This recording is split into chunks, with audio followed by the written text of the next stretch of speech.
Hello everyone, I welcome you all to the another video price action series. इस वीडियो के अंदर हम बात करने वाले रिस्क मैनेजमेंट के बारे में। इससे पहली वाली वीडियो में हमने बात की थी ट्रेड सेटअप के बारे में, जहां हमने समझा था कि हमारा एंट्री का रूल क्या होना चाहिए। तो क्या जैसे ही हमें एक प्रॉपर सेटअप मिल जाएगा तो हमें एंट्री ले लेनी है? बिल्कुल भी नहीं। जैसे ही हमें प्रॉपर सेटअप मिलता है तो फिर हमें मैप करना है रिस्क मैनेजमेंट को। तो चलो इसे डिटेल में समझने की कोशिश करते हैं। और मेरे अटायर पे मत जाना, ठीक है? गर्मी बहुत है और मैं फैन ऑफ करके आज वीडियो शूट कर रहा हूँ, तो फॉर दैट रीजन चलो स्टार्ट करते हैं। This video is about risk management. अब आप यहाँ ध्यान से देखो, initiate the trade. Once risk reward is satisfied, just enter the damn trade with keeping SL as system and expect momentum to happen. अब इसको समझने से पहले हम एक बार स्टेप 6 पर जाते हैं। हमने क्या किया था स्टेप 6 में? हमने एक क्वालिटी सेटअप का फॉर्मेशन देखा था कि हमारा एक ट्रेड सेटअप रहेगा, एक फिक्स रूल रहेगा। अगर वैसा कोई सेटअप का फॉर्मेशन होता है तो हमें एंट्री प्लान करनी है। अब अगर आपने इससे पहले वाली वीडियो नहीं देखी है जिसमें मैंने अपने ट्रेड सेटअप के बारे में बताया था, तो आप जाकर पहले उस वीडियो को देखो तो आपको अच्छे से समझ में आएगा, ठीक है? तो स्टेप 6 के बाद स्टेप 7 पे आएंगे, that was about risk management. और आज हम रिस्क मैनेजमेंट के बारे में ही बात करेंगे। तो चलो देखते हैं। सबसे पहले तो ये समझते हैं बॉस कि रिस्क मैनेजमेंट होता क्या है। तो इसे मैं एक एग्जांपल से आपको समझाने की कोशिश करता हूँ। रिस्क मैनेजमेंट ये होता क्या है? And sorry for my handwriting, ठीक है? रिस्क मैनेजमेंट, अब समझो बॉस कि ये एक सपोर्ट है, ठीक है? लेट्स अज्यूम कि एक सपोर्ट है, ठीक है? हमने जोन मार्क करके रखा है, जो हमने बताया था ये सपोर्ट हो गया and this is the resistance, okay? अब एक ट्रेड सेटअप का फॉर्मेशन होता है। जैसे मैंने अपनी रूल बताई थी ट्रेड सेटअप में कि मैं 7 टॉप कैंडल देखता हूँ। अब ये जिसे नहीं पता है, अब पहले वाली वीडियो देखो, आपको समझ में आ जाएगा। 7 टॉप कैंडल, ठीक है? तो सपोज डैट एक 7 टॉप कैंडल का फॉर्मेशन होता है सपोर्ट जोन पे, ठीक है? तो मेरा ट्रेड सेटअप क्वालिफाई कर रहा है, मतलब मेरा ट्रेड सेटअप मुझे बोल रहा है कि एंट्री ले लेनी है, ठीक है? मेरा ट्रेड सेटअप मुझे बोल रहा है एंट्री ले लेनी है। तो क्या जैसे ही कोई भी सपोर्ट पर 7 टॉप कैंडल का फॉर्मेशन होएगा, किसी भी सपोर्ट पर अगर 7 टॉप कैंडल का फॉर्मेशन होता है, तो क्या मैं एंट्री ले लूंगा? क्या हमें एंट्री ले लेनी चाहिए? मतलब मैंने एक सेटअप बना के रखा है और वो सेटअप का फॉर्मेशन जहां भी होएगा मैं एंट्री लेता रहूंगा हर एक जगह? बिल्कुल भी नहीं। तो उस पॉइंट पर काम आता है रिस्क मैनेजमेंट का। अब ये रिस्क मैनेजमेंट क्या है, कैसे कैलकुलेट करते हैं, तो समझो। तो सपोज डैट मैं बोलता हूँ एक कैंडल का फॉर्मेशन हो गया और मेरा ट्रेड सेटअप मेरे को बोल रहा है इसके हाई के ऊपर मुझे बाय करना है, इसके हाई के ऊपर मुझे बाय करना है, ठीक है? अब समझो, और मेरा जो स्टॉप लॉस होएगा इसका लो रहेगा, ये मेरा स्टॉप लॉस होएगा, ठीक है? इसका लो मेरा ऐसा रहेगा और एंट्री प्राइस मेरा इसके ऊपर है। तो अब जो मेरा पोटेंशियल रेजिस्टेंस मैंने जोन पहले ही मार्क करके रखा है, ठीक है? मैं हमेशा बोलता हूँ कि आपका जोन पहले से रेडी होना चाहिए। पोटेंशियल लेवल्स, जितने भी लेवल्स मार्केट में आप बना सकते हो बना कर रखना चाहिए। तो मैंने अपना रेजिस्टेंस पहले से ही बाय ड्रॉ करके रखा है। तो फॉर ए पॉइंट अगर मैं यहाँ पर एंट्री लेता हूँ तो मुझे कैलकुलेट करना होएगा अपना टारगेट एंड रिस्क। टारगेट को हम रिवार्ड भी बोल सकते हैं कि मेरा रिवार्ड, पोटेंशियल रिवार्ड क्या हो सकता है इस पर्टिकुलर ट्रेड में और मेरा रिस्क क्या है इस ट्रेड में। तो समझो अगर मैं इसका लो स्टॉप लॉस लगा रहा हूँ तो this amount is my risk. Let's assume कि ये 80 रुपीज़ पर मैंने अपना स्टॉप लॉस लगाया और यहाँ मैं बाई कर रहा हूँ 110 पे, ठीक है? 80 पर मैंने अपना एस एन प्लेस किया और 110 पे मैं बाई कर रहा हूँ। अब जो मेरा पोटेंशियल रेजिस्टेंस है, जो ये रेजिस्टेंस जो मैंने ये लेवल ड्रॉ करके रखा था, ये आ रहा है सपोज डेट मैं बोलता हूँ 120। तो अब देखो क्या है यहाँ, रिस्क क्या है मेरा, पोटेंशियल रिस्क क्या हो गया इस पर्टिकुलर ट्रेड में मेरा, कितने पॉइंट्स का? 30 पॉइंट्स का। और जो एक पोटेंशियल रिवार्ड मिल रहा है मेरे को, रिवार्ड मैंने, अब पता तो नहीं है ना आपको, हो सकता है मार्केट इसके ऊपर 150 चला जाए, 200 चला जाए, लेकिन हम, trading is a game of probability, तो हम प्रोबेबिलिटी पर अज्यूम करते हैं। तो वो प्रोबेबिलिटी कैसे निकालते हैं? तो लेवल्स ड्रॉ करते हैं। तो जो हमें पोटेंशियल रेजिस्टेंस दिखेगा, अगर मैं सपोर्ट पर बाय कर रहा हूँ तो नेक्स्ट उसके बाद रेजिस्टेंस पे ही मार्केट जाकर रुक सकता है, तो हम रेजिस्टेंस ड्रॉ करते हैं। तो उसके हिसाब से हम एक रिवार्ड भी कैलकुलेट कर लेते हैं पहले ही ट्रेड में एंट्री लेने से।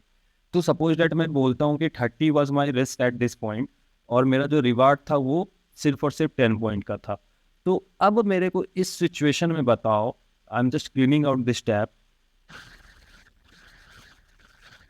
अब मुझे बताओ मेरा रिस्क 30 का, मेरा रिवार्ड पोटेंशियली जो आ रहा है 10 का है। तो क्या ये एक अच्छा रिस्क रिवार्ड वाला ट्रेड है? क्या ये एक अच्छा रिस्क रिवार्ड वाला ट्रेड है? बिल्कुल भी नहीं। ठीक है, तो यही समझनी होती है, ट्रेड में एंट्री लेने से पहले आपको अपना रिस्क रिवार्ड कैलकुलेट करना होगा। एंट्री लेने से पहले, मैं फिर से रिपीट कर रहा हूँ, एंट्री लेने के बाद नहीं, एंट्री लेने से पहले आपको ये रिस्क रिवार्ड कैलकुलेट करना होगा। ठीक है, कि आपका पोटेंशियल रिस्क क्या है मार्केट में उस पर्टिकुलर ट्रेड में, और आपका एक पोटेंशियल रिवार्ड क्या है।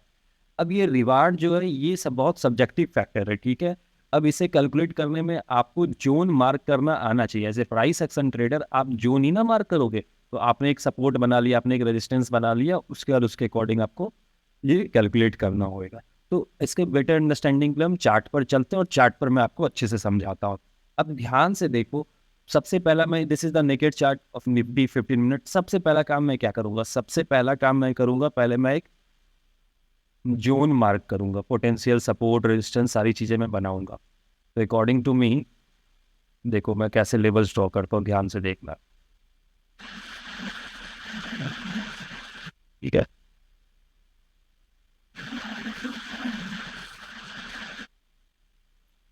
चलो, तो अब ये क्या है, अगर आप ध्यान से देखोगे, गिव मी अ सेकंड,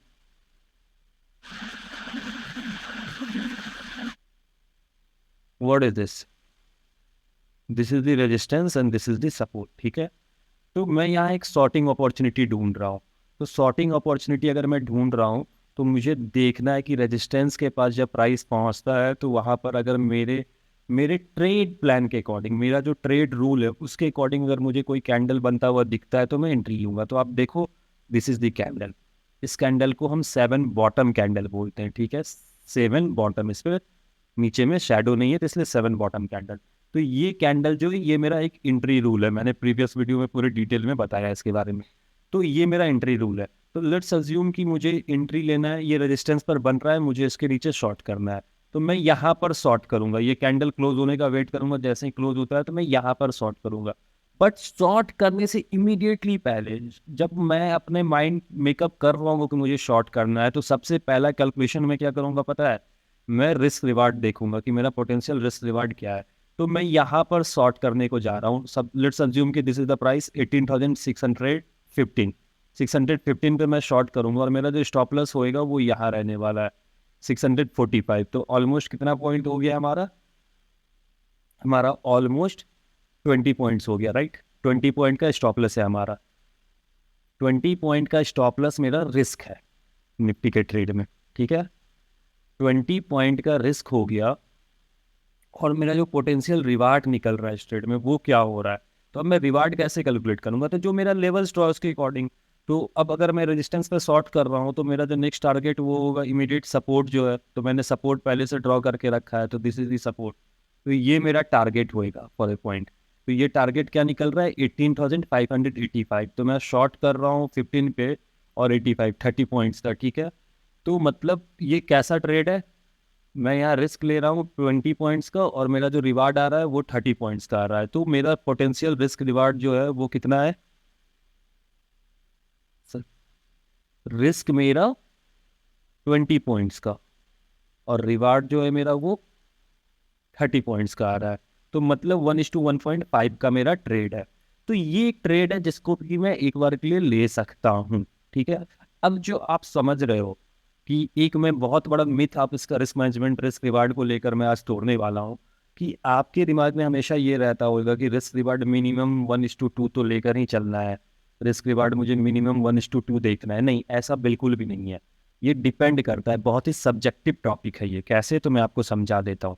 अब समझो फॉर ए पॉइंट, अगर आपकी एक्यूरेसी मार्केट में, आपकी एक्यूरेसी मार्केट के अंदर मान के चलो आप और ये पर्सन ऑन पर्सन डिपेंड करता है। सपोज दैट आप 10 ट्रेड लेते हो, ठीक है, आप 10 ट्रेड लेते हो तो उसमें से 6-7 सही जाता है, ठीक है, 6-7 सही जा रहा है, लाइक आपकी एक्यूरेसी जो है वो 60-70% पे है, तो वहाँ उस कंडीशन में आप 1:1 वाले भी ट्रेड ले सकते हो। मतलब जिसमें रिस्क रिवार्ड 1:1 आ रहा है वो भी ट्रेड आप ले सकते हो। क्या होएगा आपका, आउट ऑफ 10 6 से 7 ट्रेड सही होएगा, 3 गलत होएगा, ठीक है, तो चलेगा, कोई दिक्कत नहीं है। लेकिन अगर आपकी एक्यूरेसी कम है, आपकी एक्यूरेसी कम है, लाइक मेरी एक्यूरेसी फॉल करती है समथिंग बिटवीन 50-60-40, ठीक है, कभी कभी मैं 10 ट्रेड लूंगा तो 4-5 है, ऐसा ही कुछ चलता है। तो मुझे अपना रिस्क रिवार्ड अच्छा रखना होता है, मैं तभी ट्रेड लेता हूँ जहां मुझे मिनिमम ऑफ मिनिमम 1:2 1:3 दिखे, तभी मैं ट्रेड लेता हूँ। 1:1 ट्रेड्स पर मैं नहीं चाहता हूँ। क्यों? क्योंकि मेरी एक्यूरेसी थोड़ी कम है, मैं 10 ट्रेड लूंगा तो उसमें 5 ही चलेगी, तो चलो 5 में मुझे रिस्क रिवार्ड अच्छा देखना है। तो ये जो आप सोचते हो ना आपके दिमाग में कि 1:1 बहुत बुरा रिस्क रिवार्ड है, नहीं, बहुत अच्छा रिस्क रिवार्ड है 1:1। डिपेंड करता है कि आपकी ट्रेडिंग कैसी है, ठीक है, आपकी ट्रेडिंग कैसी है। फिर स्कैल्पर, तो स्कैल्पिंग अगर कर रहे हो तो वहां तो आपको ऐसे ही रिस्क रिवार्ड मिलेंगे, कोई अच्छा रिस्क रिवार्ड नहीं मिलेगा, तो आपको लेना होगा। तो आपका डिपेंड करता है कि आपका ट्रेड सेटअप में आपका एक्यूरेसी कैसा है, कि आप 10 ट्रेड ले रहे हो तो कितने सक्सेसफुल हो रहा है, ठीक है। तो एक्यूरेसी और रिस्क रिवार्ड तो ये दोनों इंटरकनेक्टेड है, तो इसे बहुत सोच समझ कर आपको इंप्लीमेंट करनी होती है ट्रेडिंग में। होप सो आपका सारा डाउट रिस्क रिवार्ड को लेकर क्लियर हो गया होगा। मैं वापस से एक बार आपको ब्रीफ में बता देता हूँ कि सबसे पहले जोन मार्किंग कर लेनी है, ठीक है, जोन मार्किंग तो मस्ट है। उसके बाद बीच के बहुत सारे स्टेप्स हैं वो करोगे। हम जो लास्ट वीडियो में हमने जो बात की थी that was about trade setup, ठीक है। ट्रेड सेटअप जब आपका फॉर्म हो जाता है तो उसके बाद भी आपको एंट्री नहीं लेनी है, उसके बाद आपको देखना है रिस्क रिवार्ड। अगर रिस्क रिवार्ड फेवरेबल होएगा, ये अगर फेवरेबल है then only you have to enter, तब आप एंट्री ले लो, ओके। तो दीज वर द थिंग्स। ये I guess price action series का सेकंड लास्ट वीडियो। अब जो हम आगे की वीडियो में बात करेंगे that about managing the trade. आप जब एक बार ट्रेड में एंट्री ले लेते हो तो फिर उसको कैसे मैनेज करना है। होप शो आपको ये वीडियो पसंद आया होगा। अगर आपको आपका कोई भी डाउट हो, आपको कुछ नहीं समझ में आया कोई टॉपिक, तो let me know in the comment section. मैं जरूर से जरूर कोशिश करूंगा आपकी मदद करने की। और अगर आपको वीडियो ये पसंद आया हो तो like, subscribe and comment. Happy trading.